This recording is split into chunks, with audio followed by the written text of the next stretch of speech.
Assalamualaikum warahmatullahi wabarakatuh. Bismillahirrahmanirrahim. Walhamdulillahi wa qad kafa. Wassalatu wassalamu ala sayyidil mustafa wa ala alihi wa ashabihi wa man kanu bi atharihi muktafa. Amma ba'd. Ikhwati rahimakumullah. Pertemuan kali ini kita akan membahas tema tentang husnudzan billah. Husnudzan kepada Allah Subhanahu wa ta'ala. Di antara bukti baiknya kadar keimanan dan nilai bertauhid yang ada pada seorang hamba adalah tinggi dan kokohnya tingkat keyakinannya kepada Allah Subhanahu wa ta'ala. Dan husnudzannya yang enggak pernah berhenti, yang enggak pernah terputus kepada Allah Subhanahu wa ta'ala. Abdullah bin Mas'ud radhiyallahu anhu berkata, "Walladzi la ilaha ghairuh ma 'utiya 'abdun mu'min syai'an khairan min husnul dhanni billahi ta'ala." Demi zat yang tiada Tuhan yang hak untuk diibadahi melainkan hanya Ia. Tidaklah seorang hamba mukmin diberikan sesuatu yang lebih baik daripada berhusnudzan kepada Allah Subhanahu wa ta'ala. Walladzi la ilaha ghairuh, dan demi zat yang tiada Tuhan yang hak untuk diibadahi melainkan hanya Ia. La yuhsinu 'abdun billahi adh-dhann illa a'tahu Allah 'azza wa jalla dhannah. Tidaklah seorang hamba berhusnudzan kepada Allah Subhanahu wa ta'ala kecuali pasti Allah Subhanahu wa ta'ala kabulkan baginya apa yang diprasangkakannya. Dzalika bi annal khair fi yadihi. Itu dikarenakan seluruh kebaikan berada pada tangan Allah Subhanahu wa ta'ala. Ya, rawahu Ibnu Abid Dunya. Athar itu diriwayatkan oleh Imam Ibnu Abid Dunya. Maknanya adalah di antara bentuk taufik dari Allah Subhanahu wa ta'ala yang paling besar kepada seorang hamba, bentuk nikmat terbesar adalah ketika hamba tersebut beriman dengan baik kepada Allah Subhanahu wa ta'ala, bahkan beriman dengan kadar keimanan yang baik sehingga dia senantiasa memiliki harapan-harapan baik kepada Allah Subhanahu wa ta'ala dan terus berprasangka baik kepada Allah Subhanahu wa ta'ala. Itu adalah hal yang sifatnya anugerah yang besar dari Allah Subhanahu wa ta'ala ketika seorang mukmin mampu mempertahankan husnudzannya kepada Allah Subhanahu wa ta'ala. Ya? Dan ketahuilah bahwasanya Allah Subhanahu wa ta'ala tidak akan membuat menyesal mereka yang berharap kepadanya, mereka yang berdoa kepadanya. Ya, Innallaha la yukhadzil al-mu'minin. Demikianlah maknanya Allah tidak yukhadzil, yakni Allah Subhanahu wa ta'ala tidak membuat kecele orang-orang yang beriman. Yakni orang-orang yang memang tulus berharap kepadanya, Allah tak akan berikan baginya sesuatu yang tidak sesuai dengan harapannya. Gak mungkin Allah akan terapkan demikian. Maka dari situ disyariatkan bahkan kita di dalam berdoa kepada Allah Subhanahu wa ta'ala agar kita yakin bahwa Allah akan mengabulkannya. Allah berkuasa untuk mengabulkannya dan Allah akan mengabulkannya bagi kita. Rasul bersabda sallallahu alaihi wasallam, "Ud'ullaha wa antum muqinuna bil ijabah." Berdoalah terus kepada Allah dalam keadaan kalian yakin akan diijabah oleh Allah Subhanahu wa ta'ala. Ya? Maka hakikatnya sekali lagi nikmat terbesar dari Allah Subhanahu wa ta'ala ketika seorang hamba terlepas dari seluruh ujian kehidupan dan dari seluruh musibah-musibah yang dia hadapi, namun dia tak pernah berhenti berharap dan berhusnudzan kepada Allah Subhanahu wa ta'ala, itu adalah benar-benar anugerah yang besar, taufik yang besar dari Allah Subhanahu wa ta'ala bagi hamba tersebut. Ya. Dan diriwayatkan oleh Imam Bukhari rahimahullah dan Imam Muslim rahimahullah dari Abu Hurairah radhiyallahu anhu bahwasanya Rasulullah sallallahu alaihi wasallam bersabda bahwasanya Allah Subhanahu wa taala berkata, ini hadis qudsi. Allah berkata, "Ana 'inda dhanni 'abdi bi." Aku sesuai dengan prasangka hambaku terhadapku. Wa ana ma'ahu idza dzakarani, dan aku senantiasa bersamanya ketika ia menyebutku atau mengingatku. Fa in dzakarani fi nafsi, apabila ia mengingatku di dalam dirinya, dzakartuhu fi nafsi, maka aku pun akan mengingatnya di dalam diriku. Wa in dzakarani fi mala', dan apabila ia menyebutku di antara keramaian, dzakartuhu fi mala'in khairin minhum, maka aku pun akan menyebutnya di antara kerumunan yang lebih mulia daripada mereka, yakni di antara para malaikat yang berada di langit, ya. Muttafaq alaih. Hadis ini diriwayatkan oleh Imam Bukhari dan Muslim rahimahumullah, ya. Al-Imam Qadhi Iyad rahimahullah mentafsirkan makna hadis tersebut. Maknanya Allah akan senantiasa mengingatnya ketika hamba tersebut mengingatnya. Allah akan menyebutnya ketika hamba tersebut menyebutnya. Maknanya adalah Allah akan senantiasa memberikan kepadanya ampunannya apabila dia memang memohon ampun kepada Allah Subhanahu wa taala. Wal qabul idza anabi ilai. Allah akan senantiasa menerimanya ketika ia kembali kepada Allah Subhanahu wa taala. Wal ijabah idza da'ani. Allah akan mengabulkan baginya apabila ia memohon kepada Allah Subhanahu wa taala. Wal kifayah idza istakfani. Allah akan memberikan kecukupan baginya ketika ia memohon kecukupannya kepada Allah Subhanahu wa taala. Lianna hadhihi sifat la tadhhar min al-'abd illa idza ahsana dhannahu billahi wa qawiya yaqinuh. Dikarenakan sifat-sifat demikian tidaklah akan tampak pada diri seorang hamba kecuali pasti berangkat dari kuatnya keimanannya dan kuatnya nilai keyakinannya kepada Allah Subhanahu wa taala. Ya, ikmalul muallim.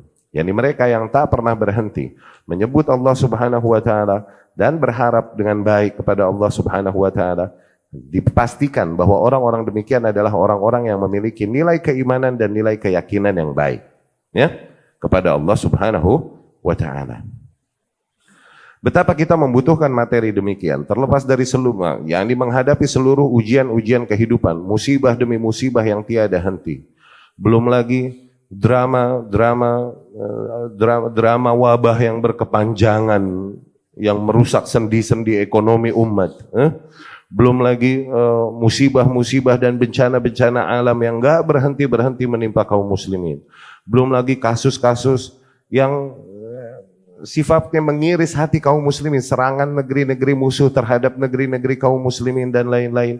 Kondisi-kondisi demikian akan menguji keyakinan seorang hamba dan harapan baik seorang hamba kepada Allah Subhanahu wa taala.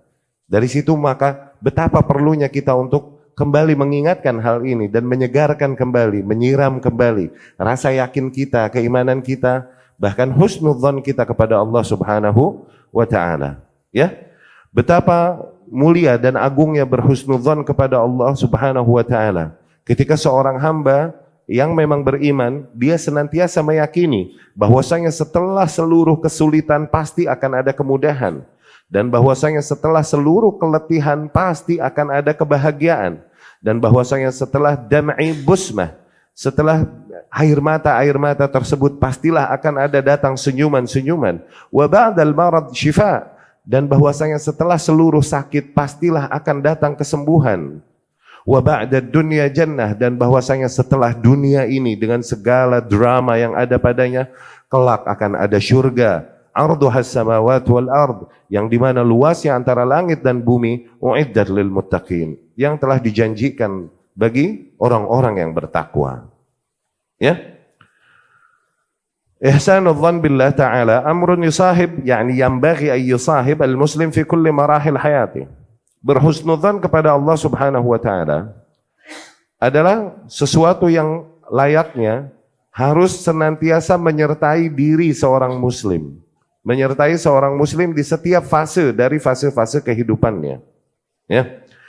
Dan sebaliknya, husnudzan dengan segala kemuliaannya demikian, maka sebaliknya su'udzan, berburuk sangka kepada Allah Subhanahu wa taala, min alamatin nifaq wa syirk, adalah di antara ciri-ciri kemunafikan dan kesyirikan yang ada pada diri seorang hamba. Ma'adzallah. Lihat betapa su'udzan kepada Allah Subhanahu wa taala adalah di antara ciri-ciri adanya kadar kemunafikan dan kesyirikan yang ada pada hati seorang hamba ketika dia bersu'udzan kepada Allah Subhanahu wa taala.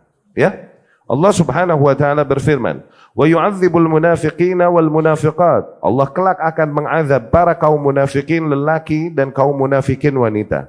Wal musyrikina wal musyrikat, para kaum musyrikin lelaki ataupun wanita, adh-dhannina billahi dhannas sau, yang senantiasa memprasangkakan kepada Allah prasangka-prasangka yang buruk. Alaihim dairatus sau, kelak mereka akan mendapatkan giliran keburukan ke atas mereka. Wa ghadiballahu alaihi, Allah pun murka ke atas mereka. Ghadiballahu alaihim wa la'anahum, Allah pun melaknat mereka. Wa a'adda lahum jahannam, dan Allah persiapkan bagi mereka jahannam. Wa sa'at masira, Allah persiapkan bagi mereka seburuk-buruknya tempat kembali. Allahu Akbar. Lihat betapa ancaman yang buruk bagi mereka yang masih memiliki su'udzan kepada Allah Subhanahu wa ta'ala. Allah ancam mereka dengan 4 ancaman besar. Hampir tidak ditemukan ancaman sebesar ini pada error-error yang lain yang ada pada diri seorang hamba. Betapa mereka, kaum musyrikin, musyrikat, munafikin, munafiqat, yang dimana sifat inti mereka adalah orang-orang yang senantiasa memprasangkakan keburukan kepada Allah Subhanahu wa ta'ala. Allah ancamkan mereka, lihat, karena mereka senantiasa bersuudzon kepada Allah Subhanahu wa ta'ala. Allah Subhanahu wa ta'ala ancamkan mereka dengan ancaman-ancaman yang buruk. Yang pertama, Allah ghadiballahu alaihim, Allah murka ke atas mereka. Wala'anahum, Allah pun melaknat mereka, yakni menjauhkannya dari rahmat Allah Subhanahu wa ta'ala. Ma'adzallah. Ya. Wa a'adda lahum jahannam, Allah telah persiapkan bagi mereka jahannam, neraka jahannam. Wa sa'at masira, Allah persiapkan bagi mereka seburuk-buruknya tempat kembali. Allahu Akbar. Ma'adzallah. Ya. Lihat betapa sifat bersuudzon kepada Allah Subhanahu wa ta'ala adalah sifat yang benar-benar mendapatkan penghinaan dan ancaman yang besar dari Allah Subhanahu wa ta'ala. Ya. Dan Allah pun menjelaskan bahwasanya suudzon demikian, hakikatnya sebabnya adalah syaitan. Ketika seorang hamba lebih mendengarkan apa yang disampaikan dan ditakut-takuti oleh syaitan pada dirinya daripada apa yang dijanjikan oleh Allah Subhanahu wa ta'ala melalui Rasulnya sallallahu alaihi wasallam. Ketika nih hamba lebih mendengarkan wiswasah, bisikan-bisikan syaitan yang menakut-nakutinya, mendatangkan keraguan baginya, daripada janji-janji yang Allah sampaikan Subhanahu wa ta'ala di dalam kitabnya atau melalui Rasulnya sallallahu alaihi wasallam. Allah Subhanahu wa ta'ala berfirman, innama dzalikumus syaitan yukhawwifu awliya'ah, sesungguhnya itu hanyalah syaitan yang senantiasa menakut-nakuti para wali-wali Allah, yakni para orang-orang yang beriman. Fala takhafuhum, maka janganlah kalian takut kepada mereka, wa khafun, takutlah hanya kepadaku, in kuntum mu'minin, apabila memang benar kalian beriman. Ya. Dan Allah pun menegaskan bahwasanya mereka yang bersuudzon sehingga mereka bete dari rahmat Allah, putus asa dari rahmat Allah, hakikatnya mereka adalah orang-orang yang masih memiliki kadar kekufuran di dalam dirinya. Orang-orang yang kafir adalah mereka yang putus asa dari rahmat Allah, tak lagi berharap baik kepada Allah Subhanahu wa ta'ala. Allah berfirman, la tayasu min rauhillah, janganlah kalian berputus asa dari rahmat Allah. Innahu la yay'as min rauhillah, sesungguhnya tidaklah berputus asa dari rahmat Allah illal qaumul kafirun, kecuali orang-orang yang kafir.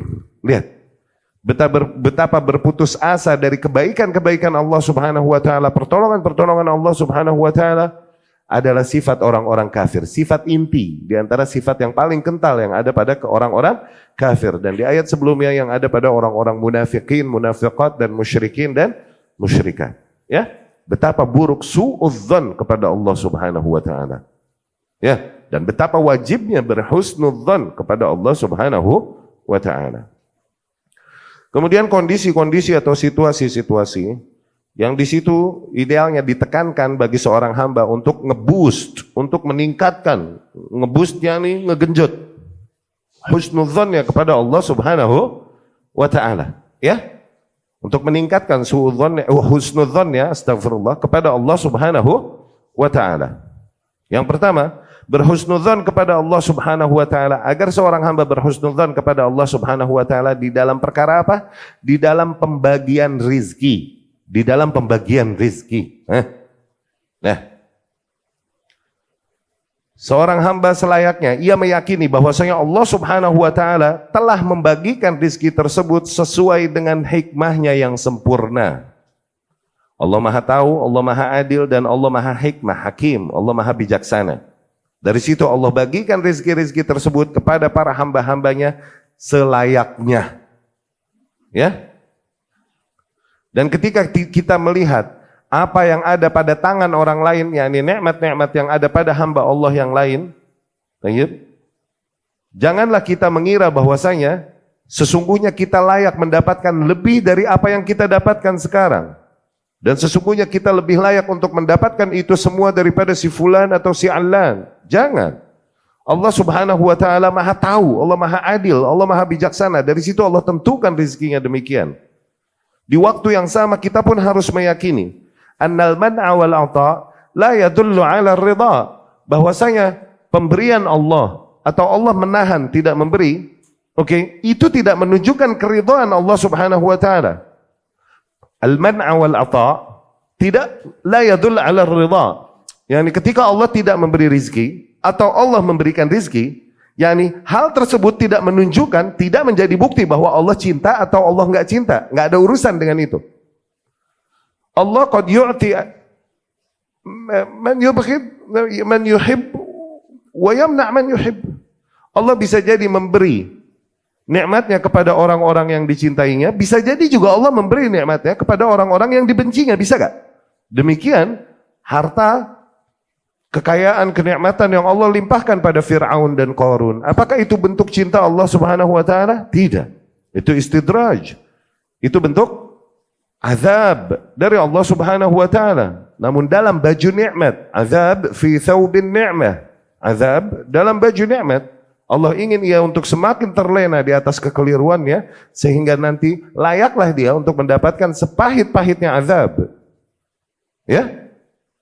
Dan kemudian ketika Allah Subhanahu wa taala tidak memberikan kenikmatan-kenikmatan tersebut kepada seorang hamba, apakah itu menunjukkan bahwa Allah benci kepada hamba itu? Tidak juga demikian. Tidakkah kita lihat zuhudnya kehidupan para nabi dan rasul alaihi wassalatu wassalam, banyak di antara mereka yang hidup zuhud dan serba keterbatasan. Demikian para salafus saleh radhiyallahu anhum. Apakah itu menunjukkan bahwa Allah membenci mereka? Tidak. Enggak demikian. Ya? Allah bisa jadi memberikan dunia kepada orang yang dicintai dan orang yang tidak dicintainya. Tapi Allah memberikan akhirat hanya kepada orang-orang yang dicintainya. Allahu Akbar. Allah bisa jadi memberikan dunia kepada orang yang dicintainya, bisa juga memberikan dunia kepada orang-orang yang tidak dicintainya, yang dibencinya. Bisa gak? Bisa. Tapi akhirat hanya Allah berikan kepada orang-orang yang diridhoinya. Ya? Yang dicintainya. Maka agar kita ridho dengan pembagian Allah Subhanahu wa taala. Ridho, syukuri apapun, sebatas apapun yang kita dapatkan. Dan ketahuilah bahwasanya kita, tidaklah Allah menzalimi kita. Tidaklah maknanya kita lebih layak untuk mendapatkan lebih dari apa yang bisa kita dapatkan sekarang. Enggak. Allah Maha tahu, Allah Maha adil, dan Allah Maha bijaksana. Ya? Allah Subhanahu wa taala berfirman, "Wa fis sama'i rizqukum wa ma tu'adun." Dan sungguh di langitlah rizki kalian dan hal-hal yang kalian dijanjikan. Yani rizki kita di mana? Berada di langit. Sebagaimana Allah Subhanahu wa taala janjikan pada kita. Rizki kita berada di langit. Ya? Dan kemudian di dalam hadis Rasulullah sallallahu alaihi wasallam bersabda, "Man nazalat bihi faqah," barang siapa yang terjadi padanya kefakiran, fa anzalaha billah, dan kemudian ia adukan kefakirannya tersebut hanya kepada Allah Subhanahu wa taala, yushikullahu lahu birizqin ajil au ajil. Maka kelak Allah Subhanahu wa taala akan limpahkan rezekinya baginya, baik sooner or later, ajil au ajil. Itu sooner or later. Cepat atau lambat Allah akan limpahkan rezekinya baginya. Karena ia adukan hal tersebut hanya kepada Allah Subhanahu wa taala. Ya? Demikianlah seorang yang berhusnudzon kepada Allah Subhanahu wa taala. Berangkat dari keyakinannya kepada Allah Subhanahu wa taala, ia berhusnudzon dan ia ridha dengan pembagian Allah Subhanahu wa taala. Dengan itu tidaklah ia mau mengejar nikmat-nikmat duniawi dengan sebab-sebab yang dibenci dan diingkari oleh Allah Subhanahu wa ta'ala. Ya? Masih dari Abdullah bin Mas'ud radhiyallahu anhu, beliau berkata, "Ar-ridha alla turdin nasa bi sakhatillah." Ridha adalah Yani keriduan seorang hamba kepada Allah adalah ketika tidaklah engkau mengejar keriduan manusia dengan kemurkaan Allah. Tuh, yani demi mengejar kecintaan manusia kau lakukan apa-apa yang Allah haramkan bagimu. Jangan. Dengan itu berarti kau belum meridhai Allah Subhanahu wa taala. Belum meridhai apa yang Allah telah limpahkan, apa yang telah Allah bagikan bagimu dari rizkinya. Ar-ridha alla turdin nas bisakhatillah. Ya, dari situ Rasul sallallahu alaihi wasallam juga bersabda di hadisnya Ummul Mukminin Aisyah radhiyallahu anha, ya, yakni barang siapa yang mengejar ridha manusia bisakhatillah, barang siapa yang mengejar ridha manusia dengan kemurkaan Allah, maka Allah pun akan murka kepadanya, dan Allah askhata an-nas alaih, dan Allah akan membuat para manusia justru benci kepadanya. Dan barang siapa yang mengejar ridha Allah, kalaupun dengan kebencian para manusia, maka Allah pun akan mencintainya, memberikan cintanya kepadanya, dan justru mencintakan manusia, para manusia, yakni maksudnya tentunya adalah orang-orang yang beriman, ya, kepadanya. Ya. Ridha adalah ketika kau tidak mengejar keridhaan para manusia dengan apa-apa yang Allah murkai, dengan apa-apa yang Allah murkai. Wala tahmad ahadan ala rizkillah, dan juga agar kau tidak memuji, menyanjung seseorang atas rizki yang telah Allah berikan kepadamu. Wala talumma ahadan ala ma lam yutikallah.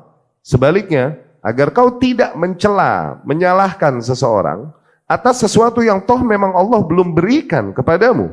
Fa inna rizq la yasuquhu hirsu haris wa la yarudduhu karahiyatu karih.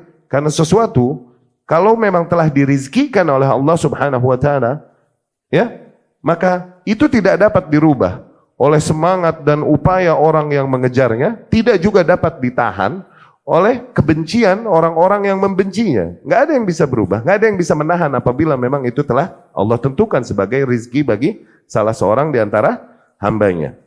Wallahu biqistihi wa ilmihi ja'ala ar-rauha wal farah fil yaqin. Dan Allah dengan keadilannya dan dengan pengetahuannya yang sempurna, Allah menjadikan kebahagiaan, Allah menjadikan kelapangan dada pada keyakinan war-ridha, dan pada keridhaan. Wa ja'ala al-hamma wal hazan, dan Allah menjadikan sebaliknya, Allah menjadikan ham, yakni anxieties, ketidaktenangan, keresahan, wal hazan, dan juga kesedihan, fi syakki was sakhat, itu datang dari syak, lawan kata yakin, yakni dari keraguan. Was sakhat, dari kemurkaan, kemarahan, lawan kata ridha. Ya, betapa athar dari salaf benar-benar merangkumkan bagi kita nilai-nilai kehidupan demikian. Ya, itu kalam Abdullah bin Mas'ud radhiyallahu anhu, diriwayatkan di dalam Syu'abul Iman karya Al-Imam Al-Baihaqi rahimahullah. Ya. Kemudian berhusnudzon kepada Allah Subhanahu wa taala juga ditekankan. Ketika apa? Ketika kita berinfak di jalan Allah Subhanahu wa taala. Ketika kita mengeluarkan infak di jalan Allah Subhanahu wa taala. Infak ini yutlaq, dinamakan atas apapun yang sifatnya mengeluarkan harta di jalan Allah Subhanahu wa taala, baik yang sifatnya infak wajib seperti nafkah pada istri kita, pada anak kita, ataupun yang sifatnya sedekah, sumbangan, charity, wakaf, tabarruat dan lain-lain. Ini secara umum masuknya dalam berkorban, dalam berinfak di jalan Allah Subhanahu wa taala. Ya. Allah Subhanahu wa taala berfirman, "Matsalul ladzina yunfiquna fi sabilillah kamatsali habbah." Perumpamaan mereka yang berinfak di jalan Allah adalah seperti sebuah benih. Ini sebagaimana orang yang menanam sebuah benih. Ambatat minhu sab'a sanabil, yang dari satu benih ini muncullah 7 tunas. Wa fi kulli sumbulah mi'atu habbah, yang nanti di dalam setiap tunas tersebut terdapat lagi 100 benih lagi. Yang nanti setiap benihnya lagi akan numbuhin lagi 7 terus. Wallahu yudha'if liman yasha. Allah akan terus kali lipatkan hal tersebut bagi siapapun yang dikehendakinya. Ya. Nah, jadi di antara masa-masa yang paling dianjurkan bagi kita untuk meningkatkan husnudzon kita kepada Allah Subhanahu wa taala adalah ketika kita mengorbankan di antara nikmat-nikmat yang ada pada kita di jalan Allah Subhanahu wa taala. Ya. Allah Subhanahu wa taala menjanjikan, "Wa ma anfaqtum min syai'in fahuwa yukhlifuh." Dan apapun yang kalian nafkahkan, pastilah Allah akan menggantikannya. Yakini hal tersebut, pastilah Allah akan menggantikannya. Fahuwa yukhlifuh wa huwa khairur raziqin. Dan ia adalah sebaik-baiknya zat yang membagikan rizki. Ya, Allah adalah sebaik-baiknya zat yang memberikan rizki. Bahkan Rasul pun sallallahu alaihi wasallam dari riwayat Imam Tirmidzi rahimahullah dari Abi Kabsyah al-Anmari radhiyallahu anhu, Rasul berkata, "Wallah, demi Allah, ma naqasa malu 'abdin min shadaqah." Demi Allah, tidaklah berkurang harta seorang hamba dari sodakoh yang diberikannya. Tuh lihat. Tidaklah berkurang harta seorang hamba dari sodakoh yang diberikannya. Lihat, betapa kita didogma demikian. Bertentangan nggak dengan apa yang dilihat sama mata kita? Hah? Bertentangan nggak? Kalau kita punya fulus seceng, kita sodakohin gope, berkurang nggak? Kata mata kita berkurang nggak? Tapi Rasul bilang sallallahu alaihi wasallam dan sahih, demi Allah harta seorang hamba tidak berkurang dengan sodakoh. Mana yang kau imani? Apa yang dikatakan matamu? Apa yang dikatakan dunia? Atau apa yang dikatakan Rasulullah? Di situ diujinya iman, yakin, sabatnya seorang hamba. Itu akidah. Ya, ketika demikian akidah kita lebih mendahulukan apa yang dibuktikan oleh materi, apa yang dibuktikan oleh sains, kita lebih mendahulukan apa yang disampaikan oleh Allah dan Rasulnya sallallahu alaihi wasallam daripada itu semua. Ya, misal mata kita melihat misal 1 tambah 1 2, dunia pun mengatakan bahwa 1 tambah 1 2. Ternyata sahih dari Rasul. Rasul bilang 1 tambah 1 sama dengan 3. Misal. Oke? Maka kita katakan, mata kita salah, dunia salah. Rasul benar. Sallallahu alaihi wasallam. Tuh, begitu, itu iman. Nggak boleh goyang sebelah situ. Ya? Kita adalah kaum yang udah dapat bimbingan ilahi, bimbingan dari wahyu. Cuman seringkali kita tinggalkan bimbingan wahyu tersebut dan kita terima bimbingan-bimbingan yang seringkali datangnya dari kufar yang kafir kepada Allah dan Rasulnya, mengingkari Allah dan Rasulnya, mengingkari syariatnya. Tuh, kita tuh lemahnya di situ. Ya? Karena lebih mempercayai apa yang disampaikan kafir, terlalu mentuhankan sains kah dan lain-lain, akhirnya dibohongin kena. Di prank sama kafir. Ketika Allah Subhanahu wa taala berfirman, "Ya ma'syaral jinni wal ins," wahai sekalian jin dan manusia, "in istata'tum an tanfudhu min aqtaris samawati wal ard fanfudhu, la tanfudhuna illa bisultan." Apabila kalian memang bisa menembus langit, ujung-ujung langit dan bumi, coba tembus. Sungguh kalian takkan bisa menembusnya kecuali dengan sultan, kecuali dengan kuasa ya. Kuasa dari Allah Subhanahu wa taala. Seperti Rasul ketika Isra ya.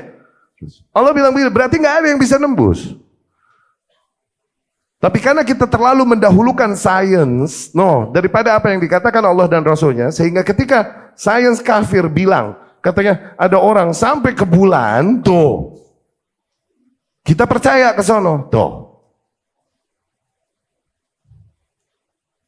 Lihat betapa kita tepis yang dikatakan Allah dan Rasulnya dan kita katakan sami'na wa ta'na dengan yang dikatakan oleh sains.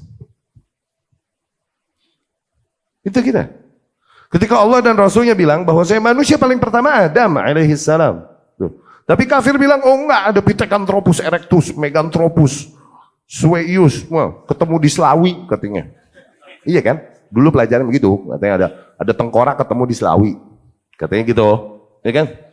Gali aja kebun belakang kali ada. Akhirnya kita percayalah adanya manusia prasejarah, padahal di prank, diseret kita sedikit-sedikit untuk meyakini bahwasanya manusia itu bertahap berubah dari kera menjadi manusia, Sehingga bentuknya itu bentuk-bentuk manusia prasejarah itu katanya bertahap. Tuh lihat betapa kita tepis apa yang dikatakan Allah dan Rasulnya, dan kita katakan sami'na wa ta'na kepada apa yang dikatakan kafir. Betapa Rasul sallallahu alaihi wasallam telah berkata la adwa, enggak ada menular sebagaimana enggak ada tiarah. Sebagaimana enggak ada superstitious. Oke? Tiarah tatayur.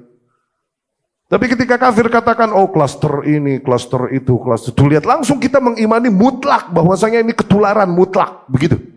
Karena penyakit ini berpindah, begitu. Yani nggak mengarahkan makna menular ini sebagaimana yang dimaksud oleh syariah. Boro-boro menafikan makna menular ini dan ingat kepada takdir, enggak.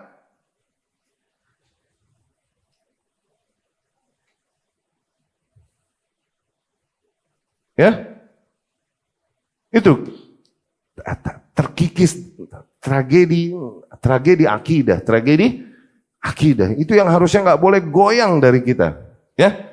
Mau hidup selengean lagi ente sebelah situ, jangan goyang, itu akidah, ya. Bahkan itu bagian dari tauhid. Kembali kepada materi kita, demikian pun masalah berinfak di jalan Allah Subhanahu wa taala. Allah janjikan melalui Rasulnya sallallahu alaihi wasallam bahwasanya tidaklah harta seorang hamba berkurang dengan sodakoh yang diberikannya. Maka ketahuilah bahwasanya hartamu hakikatnya adalah terbatas. Yaqulu ibnu Adam, kata Rasul sallallahu alaihi wasallam, seorang anak Adam berkata mali, hartaku. Yani seorang anak Adam yani ngomonginnya hartaku mulu. Yang dia sibukkan dan pusingkan hartaku mulu. Fama lahu min mali illa, padahal hartanya nih hanya sebatas apa yang bisa dia makan, kemudian dia buang jadi kotoran. Tuh hartanya itu cuma sebatas itu. Ya, ini mau sekaya apa lagi dia? Lambungnya gedenya segitu, nggak bisa dia makan lebih banyak. Dan hanya sebatas apa yang bisa dia gunakan dari pakaiannya. Dan kemudian toh juga akan lusuh nantinya. Ya, ini mau sekaya apa dia? Kalau pakai baju sekali 10 ya nih, atau tetap satu? Harta dia cuma yang dia bisa pakai doang. Wa ma tasaddaq, dan apa-apa yang dia bisa sodakohkan, fa'abqah, dan dia abadikan di sisi Allah Subhanahu wa ta'ala. Tuh, harta kita tuh segitu, lihat. Harta yang ada di rekening kita miliaran rupiah itu hakikatnya, kalaupun udah sampai rekening kita, itu masih belum punya kita. Kenapa? Wallahu alam ke depannya. Ntar si fulan sakit butuh, akhirnya kita mesti tuh, ternyata rezekinya dia tuh. Ntar umi kita minta ini, kita bagi tuh. Akhirnya ternyata rezeki dia. Padahal udah dalam rekening kita. No. Yang emang menjadi hartamu apa? Yang udah ente pakai, udah ente kunyah, udah ente cerna, terus ente bokerin. Nah itu harta ente. Udah ente pakai di badan ente. Nah itu harta ente. Udah ente pakai dan ente tunggangi. Nah itu harta ente cuma segitu. Dah.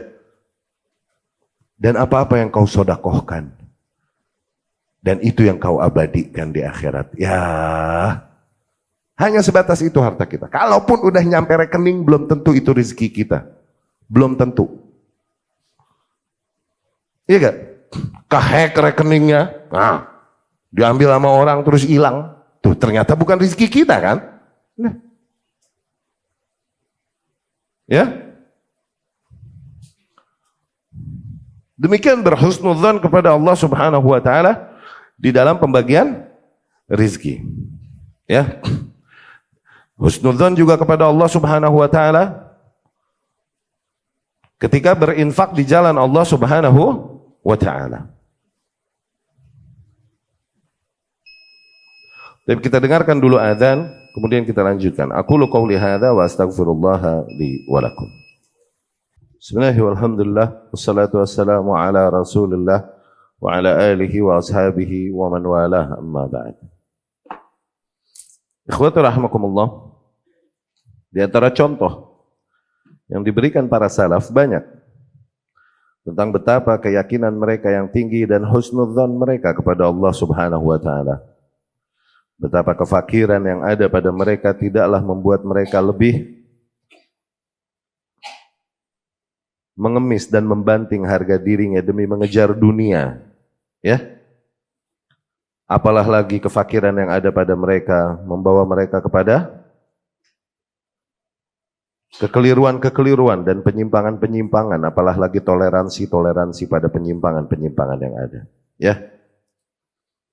Di antara yang kami dapatkan dari kisah-kisah yang menarik tentang hal ini dari salafus saleh adalah kisah tentang Hayawah ibnu Shuraih rahimahullah.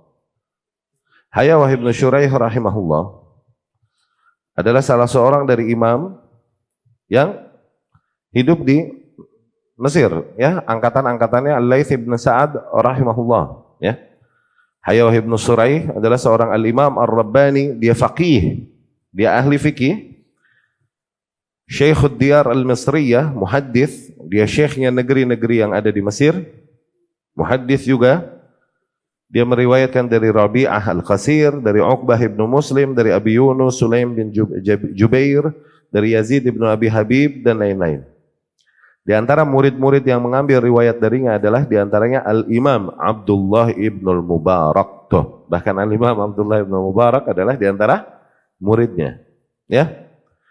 Ibnu Wahab, kemudian Al-Mukri, kemudian Abu Asim, kemudian Hani ibnu Mutawakkil, dan kemudian Abdullah bin Yahya Al-Barlisi, dan lain-lain. Ya. Ibnu Wahab rahimahullah, yakni salah seorang muridnya, dan dia juga seorang muhaddits, ya, Ibnu Wahab ini, dia bercerita, karena Hayawah ya'khudh ata'ah, yakni dikisahkan oleh Ibnu Wahab, di antara sifat-sifat Hayawah, ma ra'aitu ahadan ashadda istighfa'an bi'amalih min Hayawah. Tidaklah aku melihat seseorang yang lebih menyembunyikan amalan-amalannya daripada Hayawah. Yani betapa ia di dalam beramal benar-benar dia sembunyikan, enggak mau, dia sangat menghindari peluang-peluang terjadinya pujian-pujian makhluk atau perhatian-perhatian manusia. Tidaklah aku melihat seseorang yang lebih menyembunyikan amalannya daripada Hayawah. Wa kana yu'raf bil ijabah, dan dia terkenal apabila dia berdoa makbul. Dia terkenal apabila dia berdoa makbul, diijabah langsung oleh Allah. Ya?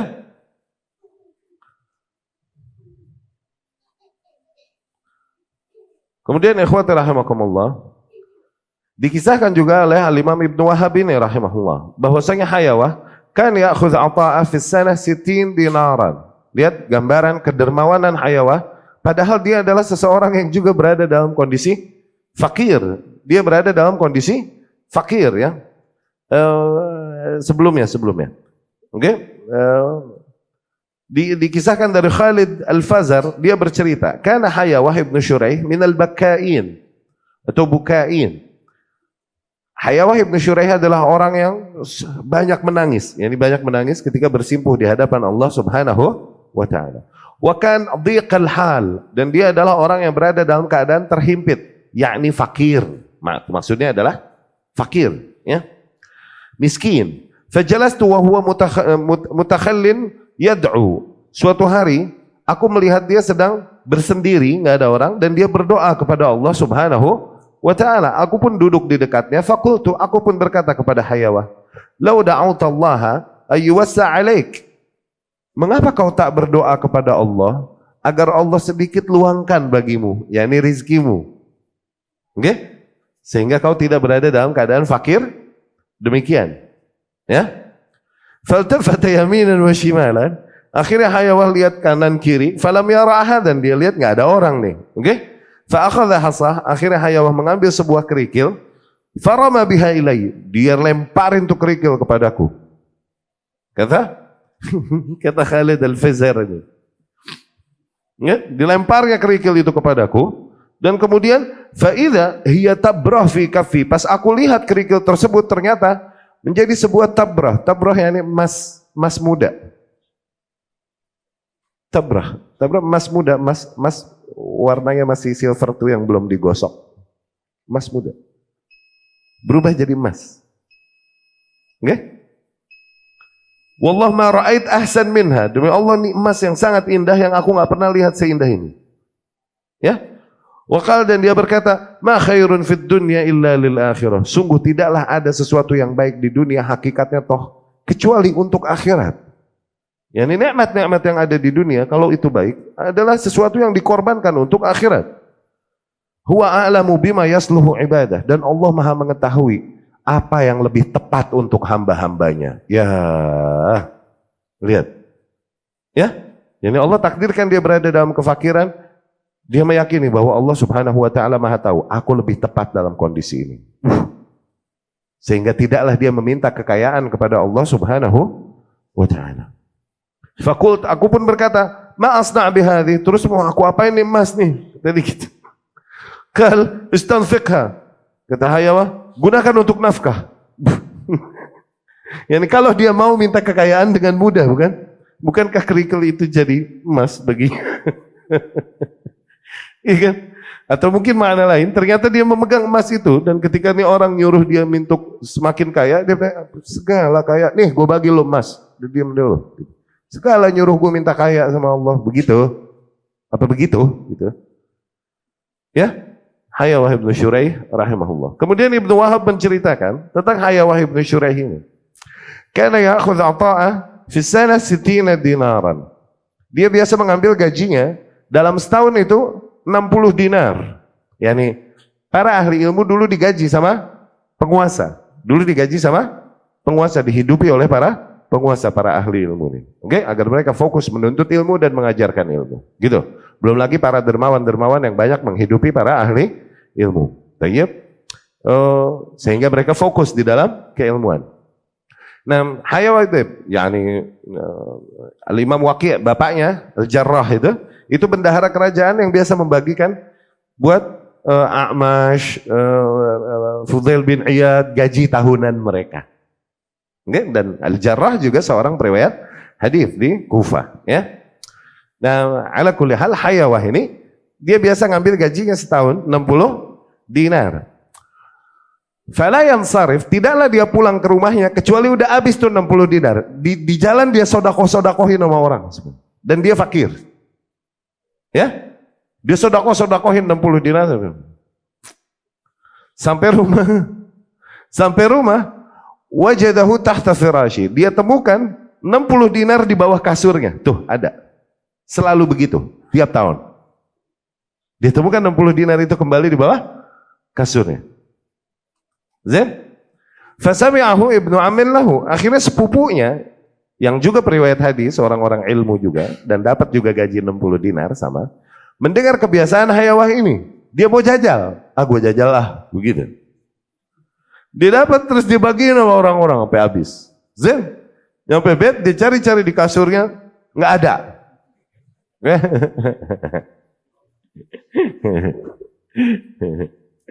Kagak ada noh. Terus dia ngomong sama Hayawah, Jal, no.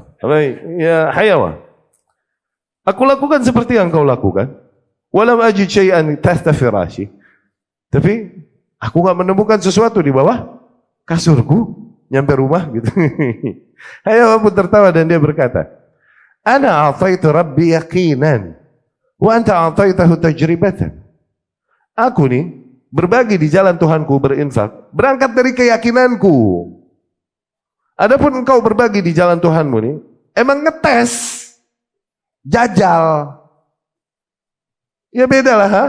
Hasil terus jangan coba-coba jajal ente. Slip gaji nggak nyampe rumah, ente habisin ya hanu sodako di jalan. Nyampe rumah digeprak panci sama bini lo. Mana takut bini? Udah nggak usah jajal, nggak usah jajal. Itu orang keren, ini orang keren skala. Ini orang keren. Ya, pulang, pertimbangkan apa yang wajib atasmu. Hutang itu dulu bayar. Nafkah anak istri itu dulu bayar. Ya. Beda tujuannya beda. Apakah maknanya Hayawah tidak menjalankan memenuhi nafkah wajibnya kepada ahlinya dan lain-lain? Enggak, awas, pembahasannya bukan ke situ. Awas. Ya? Jangan ya Hanu mau coba begituan nanti. Utang numpuk terus mau sodakoh nanti ya. Ngabisin fulus buat sodakoh. Ya. Demikian di antara contoh yang diberikan salaf di dalam berinfak di jalan Allah Subhanahu wa taala. Wa ma anfaqtum min syai'in fa huwa yukhlifu. Allah berfirman, sungguh apapun yang kalian nafkahkan di jalan Allah, Allah pasti akan menggantikannya bagi kalian. Wa huwa khairur raziqin, dan ia adalah sebaik-baiknya zat yang membagikan rezeki. Ya.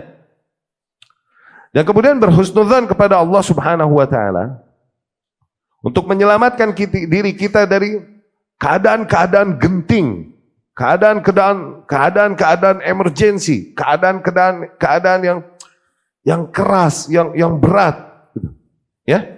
Janganlah kita berputus asa dari Allah Subhanahu wa taala dan kemudian berhenti berharap kepada Allah Subhanahu wa taala. Kalaupun mungkin dengan perhitungan akal, semua jalur dan kemungkinan pertolongan telah tertutup, namun jangan pernah kita berhenti dari berharap kepada pertolongan Allah Subhanahu wa taala dan kuasa Allah Subhanahu wa taala. Ya? Allah berfirman, "Qul may yunajjikum fi dhulumatil barri wal bahr, tad'unahu tadarruan wa khufyah." Katakanlah, siapa yang dapat menyelamatkan kalian di kegelapan darat dan lautan? Yang kalian berdoa kepadanya, bersimpuh, lirih berdoa kepadanya. Ya? Allah pun akan memenangkan para wali-walinya, orang-orang yang beriman. yakni para nabi dan rasul alaihi wassalatu wassalam dan mereka yang mengikuti jalan nabi dan rasulnya sallallahu alaihi wasallam. Ya? Kalaupun di dalam jalan dakwah tersebut kita menghadapi kondisi-kondisi genting, kondisi-kondisi berat, kondisi-kondisi yang menurut hemat kita dan batas akal pikiran manusia kita yang lemah, tidak ada lagi jalan keluar baginya, tidak ada lagi solusi baginya, namun jangan pernah berhenti berharap kepada Allah. Karena hakikatnya kita diuji dengan kondisi-kondisi demikian. Oke?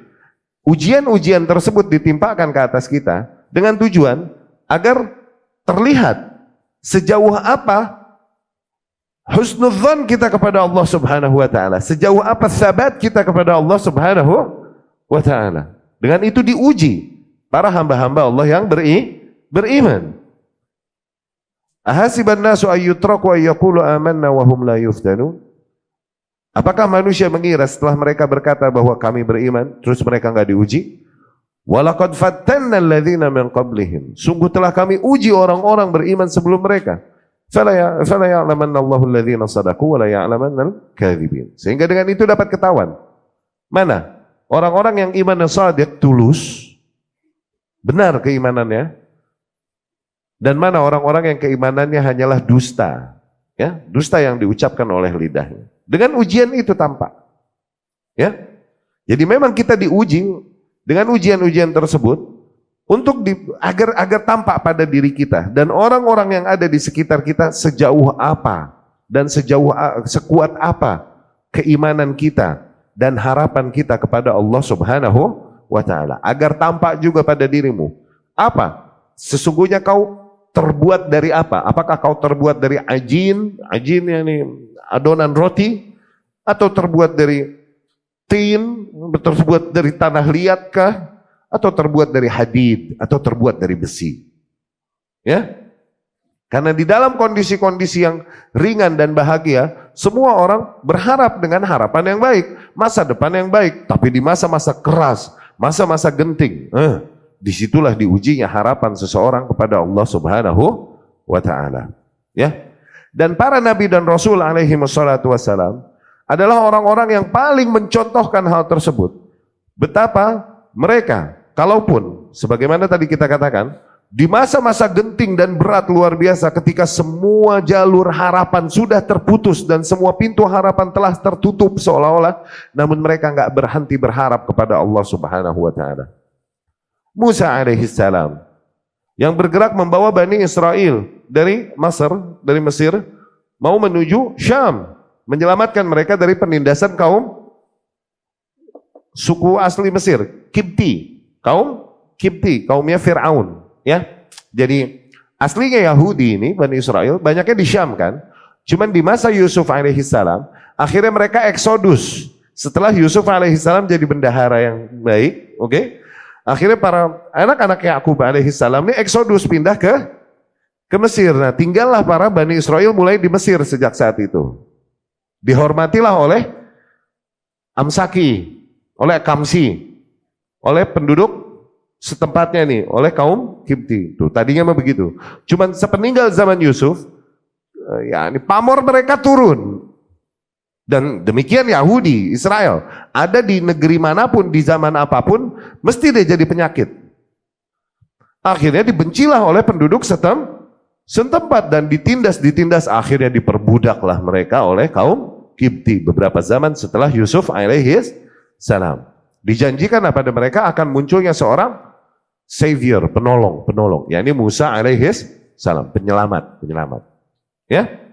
Singkat cerita, Musa alaihissalam menolong mereka dan muncul di antara mereka dan kemudian membawa mereka lari. Membawa mereka lari dan pasukan Fir'aun pun mengejarnya. Ya. Namun ketika mereka lari, mentoklah mereka di hadapan lautan. Nggak ada jalan lagi untuk lari. Allah menceritakan hal itu. Falamma tara al-jam'an, ketika dua kumpulan tersebut saling melihat, yakni ketika mulai kelihatan nih pasukan Fir'aun mengejar dari jauh dan para kaumnya Musa udah mentok di laut, nggak bisa kemana-mana lagi, nggak bisa lari lebih jauh lagi, oke? Falamma tara al-jam'an, ketika dua kelompok tersebut saling melihat, mereka langsung putus asa. Karena apa? Semua solusi logik udah putus, udah ketutup untuk menyelamatkan diri. Ya, mereka berkata, Inna lamudrakun. Sungguh kita akan ketangkep, gitu. Kita akan kekejar oleh pasukannya Fir'aun. Karena udah mentok di depannya laut. Nah, di depan laut ini barulah di sana kembali ke Syam, Israel lagi sananya. Ini laut Arish namanya di Mesir. Mentok, nah kita lihat di seberang, oh Israel itu, gitu. Namanya laut Arish. Nyampe sono. Dan ketika muncul pasukan Fir'aun, wah kita ketangkap nih, kata kaumnya Musa. Tapi Musa alaihissalam, dia nggak punya jawaban dan solusi untuk itu. Tapi nggak pernah dia berhenti berharap dan yakin kepada Allah subhanahu wa ta'ala. Dia pun berteriak dan berkata, Kalla, inna ma'i rabbi sayahdin. Sekali-kali tidak. Sesungguhnya Rabbku senantiasa bersamaku. Dia akan memberikan aku bimbingan. Yani dia akan memberikan bagiku jalan keluarnya. Fa'auhayna ila Musa. Pada saat itu kami wahyukan kepada Musa, anidrib bi'asakal bahr. Pukulkan tongkatmu ke lautan. Fa'unfalak. Terbelahlah lautan tersebut. Fakana kullu firqin. Dan setiap belahannya qatud al-azim. Sebagaimana bukit yang menjulang tinggi. Itu. Sehingga mereka dapat menyelamatkan diri mereka. Ya. Dari kasus itu apa? Lihatlah betapa Musa alaihissalam tidak berhenti berharap, tidak berputus harapan kepada Allah subhanahu wa ta'ala. Kalaupun mungkin daya upaya manusia udah habis. Semua solusi logis udah habis. Tapi nggak pernah dia berhenti berharap kepada Allah subhanahu wa ta'ala dan berhenti yakin akan pertolongan Allah subhanahu wa ta'ala. Pada saat itu didatangkanlah oleh Allah subhanahu wa ta'ala solusi bagi permasalahannya. Cuman emang biasa gaya Allah begitu. Ngasih solusi itu injury time. Injury time. Pas udah kepepet ya. Tujuannya apa tadi? Tujuannya balak tadi, ujian tadi supaya terlihat agar kau tahu diri bahwasanya kualitas dirimu tuh sejauh itu doang. Tuh, kekuatan dirimu, sabatmu, keteguhanmu, imanmu cuman sejauh itu doang. Tuh, supaya kau tahu. Ya? Itu fungsinya ujian-ujian yang Allah timpakan. Demikian juga Ibrahim alaihissalam.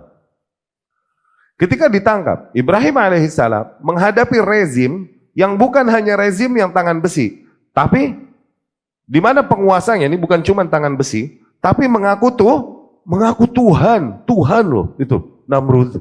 Yang ini raja-raja zaman dulu nih bukan cuma otoriter tangan besi sebatas itu doang, enggak. Tapi dia Tuhan yang disembah oleh kaumnya, Namrud. Bahkan Rasul sendiri SAW menggambarkan kuasa Namrud. Lihat, dari hadis Rasul sendiri SAW. Balakatid dunya arba'ah. 4 orang yang menguasai dunia. Tuh lihat, seberkuasa-berkuasanya sekarang nggak digituin amat sama Rasul. Ya, nggak ada kabar wahyu bahwasanya mereka seberkuasa itu. Gitu. Nggak ada. Tapi ini orang-orang, sampai Rasul bilang SAW. Dan ini wahyu berarti.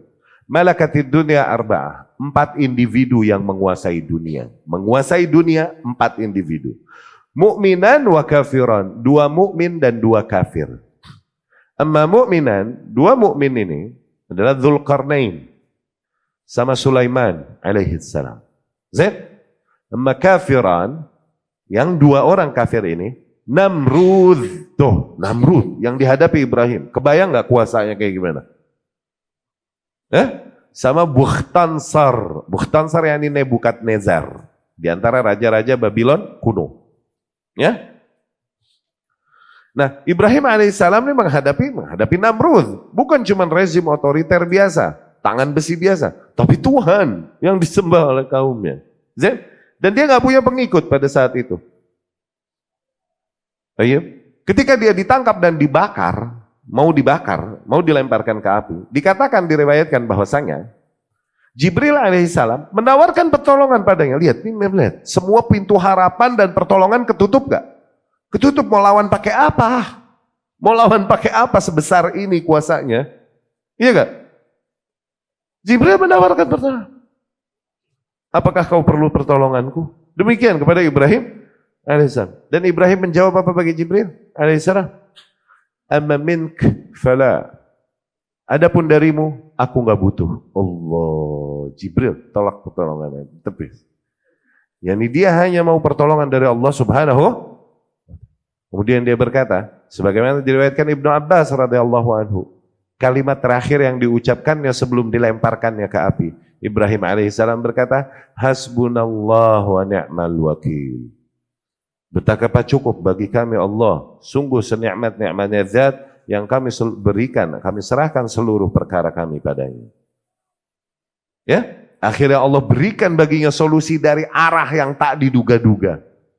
Api dijadiin dingin.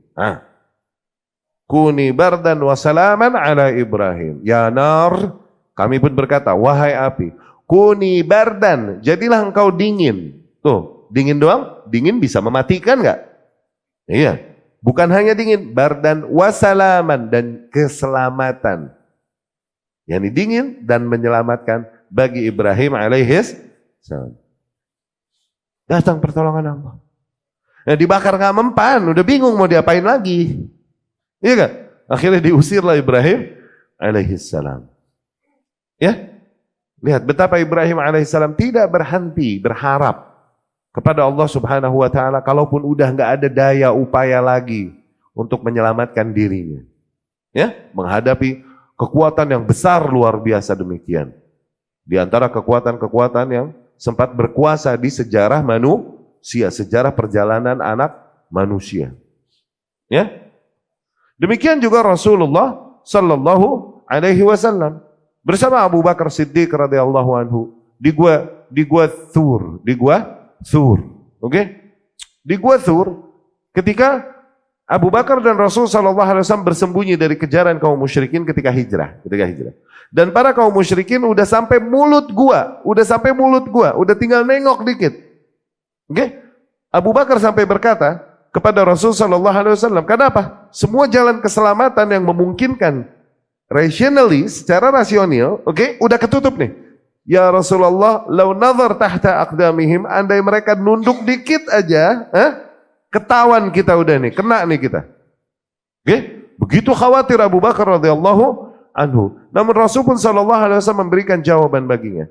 Jawaban yang menguatkan hati, jawaban yang tauhidi, jawaban yang sangat kental dengan pesan tauhid.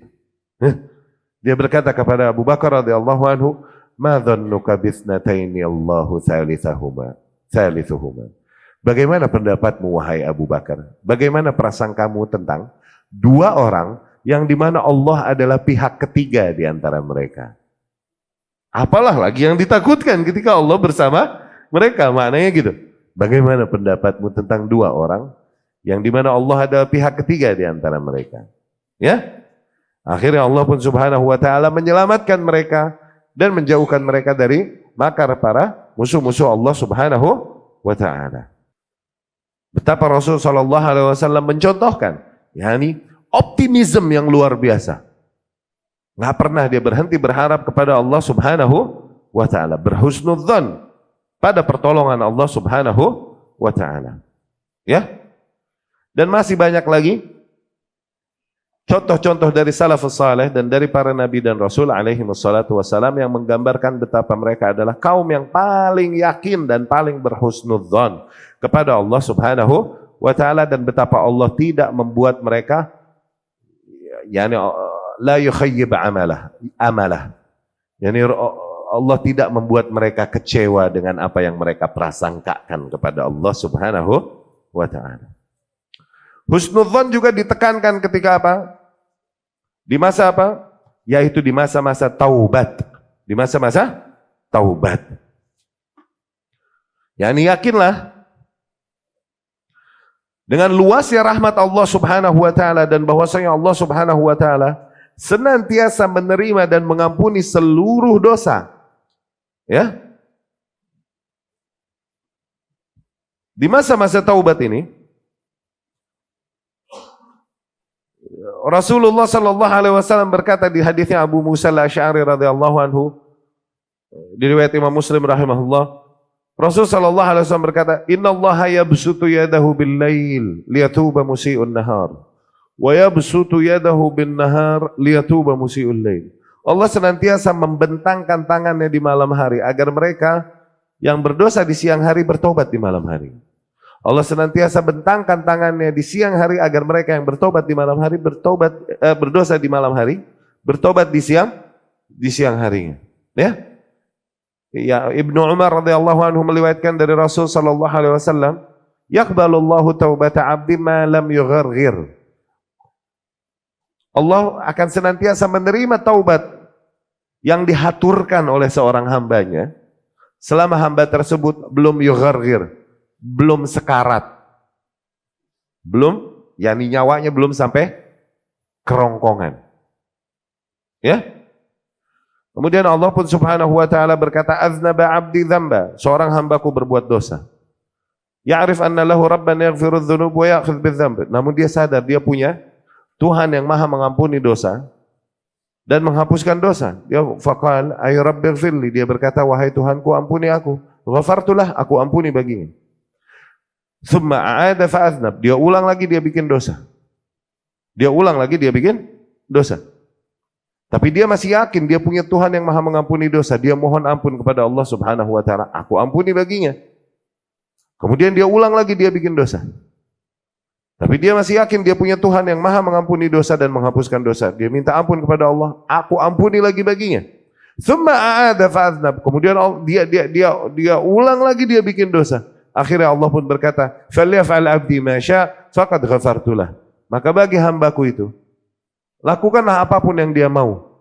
Sungguh telah aku ampuni baginya dosa-dosanya. Allahu Akbar. Lihat. Ya. Karena Allah melihat ketulusan hati hamba tersebut ketika beristighfar dan bertaubat kepada Allah Subhanahu wa taala. Dia memenuhi syarat-syarat taubat. Yaitu apa? Penyesalan, tekad untuk tidak mengulangi lagi dan memperbanyak amal soleh. Dia penuhi syarat-syarat itu. Tayyib. Tapi ternyata di hari yang akan datang qadarullah dia mesti kejeblos ke dosa yang sama lagi, maka ya bertaubat lagi. Karena drama kehidupannya hakikatnya demikian. Ya. Diriwayatkan Abu Sa'id Al-Khudri radhiyallahu anhu, Rasulullah sallallahu alaihi wasallam berkata, qala iblis atau qala syaitan atau iblis ini berkata, "Wa izzatik ya Rabb, demi kemuliaanmu ya Rabb, la abrah aghwi ibadak ma damat arwahuhum fi ajsadihim." Aku akan terus menyimpangkan hamba-hambamu selama nyawa mereka masih berada di dalam tubuh mereka. Ya, ini selama mereka masih hidup. Tuh lihat, juklaknya dan tekadnya dan makosidnya iblis dan bala tentaranya. Aku akan terus goda hamba-hambamu selama mereka masih hidup. Tuh lihat. Kemudian Allah pun menjawab sumpahnya iblis tersebut dengan sumpah juga. Wa izzati wa jalali, demi kemuliaanku dan demi keagunganku.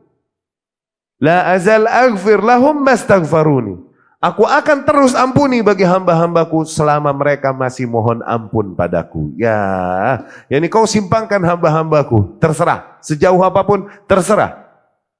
Tapi kalau tuh hamba minta ampun padaku, aku ampunin lagi. Mau sejauh apa lagi kau simpangkan hambaku. Ya, selama mereka masih beristighfar dan bertaubat kepada Allah Subhanahu wa ta'ala. Maka jangan putus asa dari rahmat Allah Subhanahu wa ta'ala. Sebesar apapun kekeliruan yang telah dilakukan seorang hamba, jangan ia berputus asa kepada rahmat Allah Subhanahu wa ta'ala agar ia memohon ampun, beristighfar dan bertaubat kepada Allah Subhanahu wa ta'ala. Allah Subhanahu wa ta'ala berfirman, ya, "Qul Ya ibadiyalladzina asrafu ala anfusihim. Katakanlah wahai Muhammad, yakni katakan kepada para hamba-hambaku, wahai hamba-hambaku yang telah berbuat keterlaluan kepada diri mereka, yakni berbuat dosa dan dosa dan dosa terus saja. Ya? Qul ya ibadiyalladzina asrafu ala anfusihim la taqnatu min rahmatillah. Innallaha yaghfiru dzunuba jami'an. Janganlah kau berputus asa dari rahmat Allah. Sesungguhnya Allah mengampuni seluruh dosa. Ya? Yani, tidakkah kita lihat di ayat ini, siapa yang sedang Allah motivasi dan Allah ajak untuk jangan putus asa dari rahmat Allah? Apakah wahai hamba-hambaku yang beriman, beramal soleh, puasa terus, apa sholat terus? Enggak. Yang diajak dan dibujuk oleh Allah supaya jangan putus asa dari rahmat Allah, oke? Adalah justru orang-orang yang banyak berbuat keterlaluan kepadanya. Tuh lihat. Yang sedang dimotivasi untuk tidak putus asa dari rahmat Allah adalah justru orang yang banyak berbuat dosa. Ya? Betapa Allah Subhanahu wa taala akan senantiasa mengampuni dosa seorang hamba ketika hamba tersebut memohon ampun kepadanya. Maka di antara masa-masa yang layaknya ditekankan di masa tersebut kita berhusnudzon kepada Allah Subhanahu wa taala adalah ketika beristighfar dan bertaubat kepada Allah Subhanahu wa taala. Yakinlah bahwa Allah dengan luas rahmatnya akan mengampuni dosa-dosa kita. Ja'al Fudail ila Sufyan ats-Tsauri fi yaumi Arafah. Suatu hari Al-Imam Fudail bin Iyad menghampiri Al-Imam Sufyan ats-Tsauri rahimahumullah ketika hari Arafah. Ketika hari Arafah, ya. Tanggal berapa tuh hari Arafah? Tanggal 9. Hari apa? Harinya mah berantem mulu ya. Suatu hari Fudail bin Iyad menghampiri Al-Imam Sufyan ats-Tsauri rahimahullah ketika hari Arafah dan dia berkata kepadanya, "Man aswa'un nasi halan fi hadzal yaum?" Wahai Imam, siapa manusia yang paling buruk mereka kondisinya nih di hari ini, yakni di hari Arafah ini? Imam Sufyan ats-Tsauri pun berkata, "Man dhanna anna Allah la yaghfiru lahum." Yang paling buruk kondisinya di hari ini adalah mereka yang mengira bahwa Allah tak akan mengampuni bagi mereka dosa-dosanya. Ya. Karena itu, li'anna hadza min su'idzan bil ghaffar. Karena prasangka demikian adalah termasuk bentuk su'udzan kepada zat yang memiliki gelar yang maha pengampun. Su'udzan kepada gelar yang memiliki gelar kepada zat yang memiliki gelar yang maha pengampun. Al-afu, yang maha pemaaf. Alladzi wasi'at rahmatuhu kulla syai', yang dimana rahmatnya meliputi segala hal. Ya. Dan hakikatnya dari sisi tauhid, ini diantara pendalaman makna tauhid asma wa sifat. Allah Subhanahu wa taala al-afu, Allah maha pemaaf. Allah al-ghafur, Allah maha pengampun. Oke? Dan juga dari sisi memahami qadar. Oke? Ini termasuk pemahaman ke dalam dari qadar. Di mana Allah mentakdirkan, awas, Allah mentakdirkan maksiat bagi para hamba-hambanya kalaupun Allah tidak meridhoinya. Tuh, Allah bisa jadi mentakdirkan sesuatu dan Allah tidak meridhoinya dengan segala hikmahnya. Di antara hikmah inti, mengapa Allah takdirkan maksiat pada hamba-hambanya? Agar terrealisasikan bahwa Allah maha pengampun, Allah maha pemaaf, mesti ada yang minta ampun dong. Kalau ada yang minta ampun berarti mesti ada yang bikin salah dong. Bener gak? Iya gak? Mesti terrealisasikan gak Allah maha pengampun, Allah maha pemaaf? Jadi gimana terrealisasikannya kalau nggak ada hambanya yang bikin salah? Dari situ Allah takdirkan. Ya? Agar yuhaqqaq, terrealisasikan bahwa Allah maha pengampun, Allah maha pemaaf. Juga indal ihtidar, masa-masa ditekankan untuk berhusnudzon kepada Allah Subhanahu wa taala ketika ihtidar, ketika syakaratul maut. Ya? Diriwayatkan Imam Muslim dari Jabir bin Abdullah Al-Ansari radhiyallahu anhu. Dia berkata, "Sami'tu, aku mendengar Rasulullah sallallahu alaihi wasallam qabla mautihi bi thalathah ayyam." Sebelum Rasul meninggal, 3 hari sebelum Rasul meninggal, Rasul bersabda sallallahu alaihi wasallam, la yamutanna ahadukum wa huwa yuhsinu dhanna billahi azza wa jalla. Jangan sampai salah seorang di antara kalian mati kecuali ia berada dalam keadaan berhusnudzon kepada Allah Subhanahu wa ta'ala. La yamutanna ahadukum illa wa huwa yuhsinudzon billah azza wa jalla. Jangan sampai salah seorang di antara kalian mati kecuali ia berada dalam keadaan husnudzon kepada Allah Subhanahu wa ta'ala. Maka dari situ di antara praktek yang baik berjalan pada salaf adalah ketika seseorang yahtadir sekarat, sampaikan padanya mahasin amalih, yakni amalan-amalan baiknya, khair insyaallah. Kau telah melakukan apapun yang kau bisa lakukan sebatas kemampuanmu. Begitu, sampaikan itu. Kau telah menafkahi anakmu dan istrimu. Kau telah menjalankan sholat. Kau telah menunaikan zakat. Kita pun semua tahu engkau banyak membantu saudara-saudaramu sebisa mungkin. Dan lain-lain. Tuh, sampaikanlah amalan-amalan baik dia, nilai-nilai baik dia. Supaya apa? Menimbulkan apa pada dirinya? Ngabungahkeun. Ya. Membuat dia berbunga-bunga kembali sehingga dia tumbuh kembali harapan dan prasangka baiknya kepada Allah Subhanahu wa ta'ala. Ya. Itu diantara yang berjalan diantara salaf. Ibrahim An-Nakh'i rahimahullah berkata, kanu yastahibbun ayyulaqinu al-abda mahasina amalih.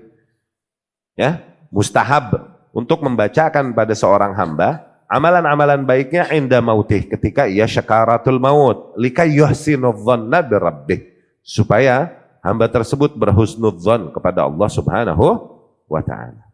Ya. Poin terakhir dari husnudzon. Awas.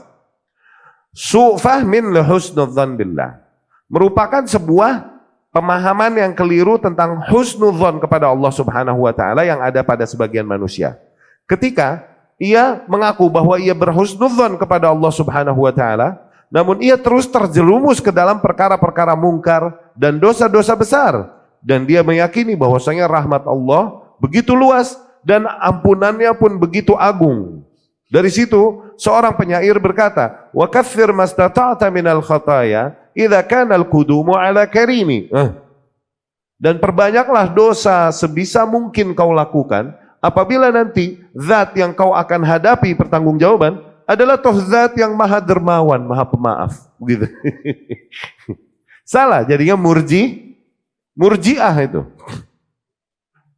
Ya. Seseorang mengaku berhusnudzon kepada Allah Subhanahu wa ta'ala, kemudian terus dia terjerumus dan bergelimangan dengan dosa-dosanya, nggak ada minatnya untuk beristighfar, bertaubat dan menahan diri dari dosa-dosa tersebut. Itu pemahaman yang salah tentang husnudzon. Setelah itu semua dia bilang aneh husnudzon sama Allah. Enggak. Ya. Wa ma'alimu anna kathrata khataya duna taubah. Mereka ini tidak mengetahui, tidak menyadari bahwasanya banyaknya dosa-dosa tanpa taubat tuharrim al-insan minal ihsan, itu akan menjauhkan manusia dari kebaikan Allah Subhanahu wa ta'ala. Maka titik pembeda antara husnudzon kepada Allah dengan ightirar, ini ightirar namanya, terlena, tertipu dengan kebaikan-kebaikan Allah. Tuh, terlena, tertipu dengan kebaikan-kebaikan Allah. Namanya ightirar. Oke, bukan husnudzon. Titik pembedanya tuh apa? Titik pembedanya, husnudzon yadfa'una ila tashih al-akhta. Husnudzon akan mendorong kita untuk memperbaiki kekeliruan-kekeliruan. Wal intilaq biquwwa fi ma yurdillah. Husnudzon akan menjadi motor kita untuk melakukan apa-apa, mengupayakan apa-apa yang diridhoi oleh Allah Subhanahu wa ta'ala memang. Adapun ightirar, adapun terlena tadi, mengaku berhusnudzon kepada Allah terus demikian, tapi nggak mau berhenti dari kekeliruan yang dilakukan, itu namanya ightirar, terlena dengan maaf Allah Subhanahu wa ta'ala ini. Yutammi al-insan firtikab dzunub aktsar. Itu justru akan membuat manusia untuk semakin melakukan dosa-dosa yang lebih banyak lagi. Duna ayya'ud ilallah bitaubah, tanpa ada mau kembali kepada Allah dengan bertaubat. Bal la yas'a litawaqquf. Bahkan dia nggak mau melakukan upaya untuk berhenti dari dosanya, dari maksiat-maksiat yang dilakukan. Maka wajib diiringi dengan husnudzon. Yang tepat adalah agar kita mengiringi dengan husnudzon kepada Allah Subhanahu wa taala amal saleh. Tuh, agar diiringi dengan amal saleh. Al-Hasan Al-Basri rahimahullah berkata, "Inna qauman alhathumul amani hatta kharaju minad dunya wa ma lahum hasanah." Sesungguhnya sebagian kaum, mereka ini terlena dengan angan-angan mereka, yakni ampunan Allah, husnudzon sama Allah. Tuh, terlena dengan itu. Akhirnya mereka keluar dari dunia, yakni mati, namun tidak ada satu catatan amal soleh pun yang mereka miliki. Lihat. Kenapa? Terlena dengan tadi ampunan-ampunan Allah dan husnudzon kepada Allah. Yaqul ahaduhum, salah seorang di antara mereka berkata, "Inni uhsinudzon bi Rabbi." Aku kan berhusnudzon kepada Allah. Wa kadzab. Hasan Basri berkata, sungguh dia berdusta. Lau ahsanadzon, andai saja dia benar berhusnudzon, la ahsanal amal. Pastilah dia juga akan melakukan amalan yang baik. Tuh. Beda ya, awas. Beda tuh. Beda, mbe sama kuda itu beda. Ya? Jadi dapat difahami ya? Bedanya antara husnudzon dengan ightirar bil afu. Ya, terlena dengan maafnya Allah Subhanahu wa taala, tertipu akhirnya. Enggak mau dia, yakni terlena oleh syaitan yang terus membisikkan dia tentang rahmat Allah yang luas, sehingga akhirnya terus dia melakukan dosa-dosa dan dosa tanpa mau hendak untuk beristighfar dan bertaubat dan melakukan amal saleh. Ma'adzallah. Itu bukan husnudzon, itu ightirar, ya. Tapi kita cukupkan sekian ikhwah, semoga dapat difahami dan menyegarkan kembali materi demikian. Insyaallah nanti materinya diangkat atau di-upload di Al-Gada untuk yang mau melihat kembali dan lebih lengkap lagi dari yang ini, silahkan dilihat di channel kami nanti ya. Apabila Allah izinkan akan kita upload insyaallah.